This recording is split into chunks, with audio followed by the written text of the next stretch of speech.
안녕하십니까 여러분. 저는 전북대학교 심리학과 교수 서장원입니다. 오늘은 현대인의 대표적인 심리장애 중 하나인 인터넷 중독에 대해서 함께 공부해 보려고 합니다. 우선 인터넷 중독의 개념에 대해서 알아보고 어떻게 인터넷 중독이 발병하는지 그리고 어떻게 치료할 수 있는지를 순차적으로 살펴보도록 하겠습니다. 우선 인터넷 중독의 개념입니다. 인터넷 중독의 개념을 이해하기 위해서는 우선 인터넷의 개념을 이해해야겠지요. 인터넷은 전 세계를 망라하는 거대한 컴퓨터 통신망을 의미합니다.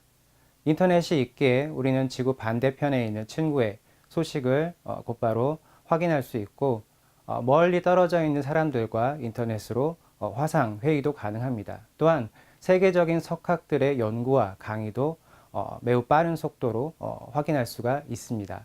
이렇게 인터넷은 우리의 삶을 윤택하게 만든 아주 획기적인 과학 기술이라고 볼 수 있습니다.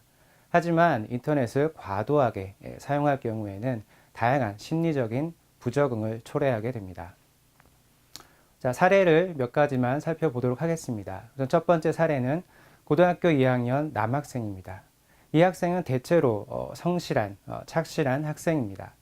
집에서도 그렇고 학교에서도 그렇고 부모님이나 선생님의 말씀에 크게 거스르지 않는 성실한 학생이지만 단 하나 단점이 있다면 성적이 그리 좋지 않았습니다. 이 성적 문제 때문에 아버지와 갈등이 심했던 학생입니다. 자, 자연스럽게 이 학생이 자신감도 낮아졌겠지요. 그러던 차에 한 친구의 소개로 온라인 게임을 하게 됩니다. 처음에는 간단히 스트레스를 풀 마음으로 시작했는데 자꾸 하다 보니까 자신이 인터넷 게임을 아주 잘한다는 것을 확인하게 되었습니다. 그에 따라서 이 인터넷 게임에 몰두하는 시간도 늘어나게 된 것이죠. 저와 여러분이 그렇듯 누구나 자기가 잘하는 것을 하고 싶어 합니다. 이 학생도 동일했습니다. 그래서 게임에 몰두하고 게임을 하지 않는 시간에도 게임에 대해서 생각하며 보내는 시간이 길어졌던 것입니다. 그에 따라서 학업 성적은 자연스럽게 저하되었겠죠. 그리고 부모님과의 갈등도 점차 심해지게 되었습니다. 자, 두 번째 사례는 두 딸을 둔 중년 남성입니다. 자, 이 남성 또한 집에서 그리고 직장에서 모범적인 사람이었습니다. 그리고 단 하나 문제가 있다면 와이프와 배우자와 성관계를 오랫동안 맺지 않고 있다는 점이었는데요. 처음에는 딸의 출산 문제로 성관계를 갖지 않은 것이었는데 그 이후에도 배우자가 이런저런 이유를 들어가면서 성관계를 거절했던 것입니다.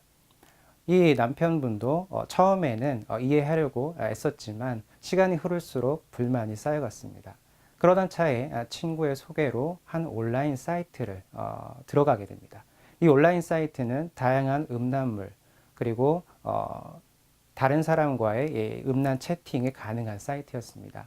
처음에는 간단한 스트레스 해소의 목적으로 동영상이나 시청할까 하고 들어갔지만 점차 이 사이트에 접속하는 빈도 그리고 그 사이트에 머무는 시간이 늘어났습니다.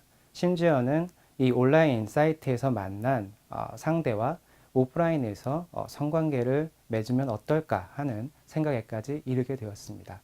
자, 아직까지는 이 배우자에게 발각되지는 않았지만 아주 위태로운 상황에 놓여 있습니다. 자, 세 번째 사례는 명문대학교 대학원 석사과정 학생입니다. 자, 이 학생은 논문을 준비하고 있습니다. 근데 이 논문이 제대로 진행이 되지 않고 있습니다. 그래서 논문을 준비하다가 막히면 이 스마트폰을 엽니다. 그리고 이 스마트폰을 통해서 인터넷에 접속하고 그 인터넷 공간에 있는 다양한 컨텐츠들을 사용합니다. 어떤 것들이 있나요? 그렇죠. 웹툰, 웹소설, 그리고 다양한 기사들. 그러다 질리면 쇼핑몰에 있는 다양한 물건들을 살펴봅니다.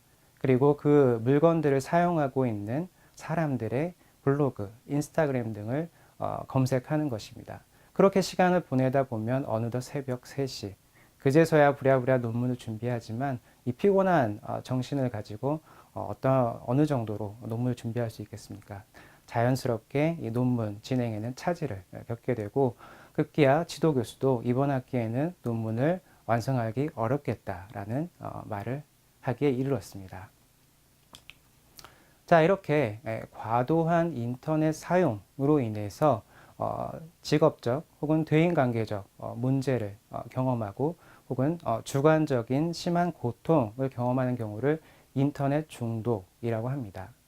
자, 우리 인터넷이 우리 삶에 아주 깊숙이 들어와 있는 만큼 인터넷 중독도 쉽게 발견할 수 있습니다. 그래서 인터넷 중독은 마약 중독이나 알코올 중독보다는 그래도 심하지 않은 것이 아니냐라는 생각을 할 수 있는데 그렇지 않습니다. 인터넷 중독 또한 다른 중독만큼 아주 심각한 삶의 손상을 유발할 수 있습니다. 따라서 정확하게 평가하고 적절한 때에 치료를 받을 필요가 있습니다.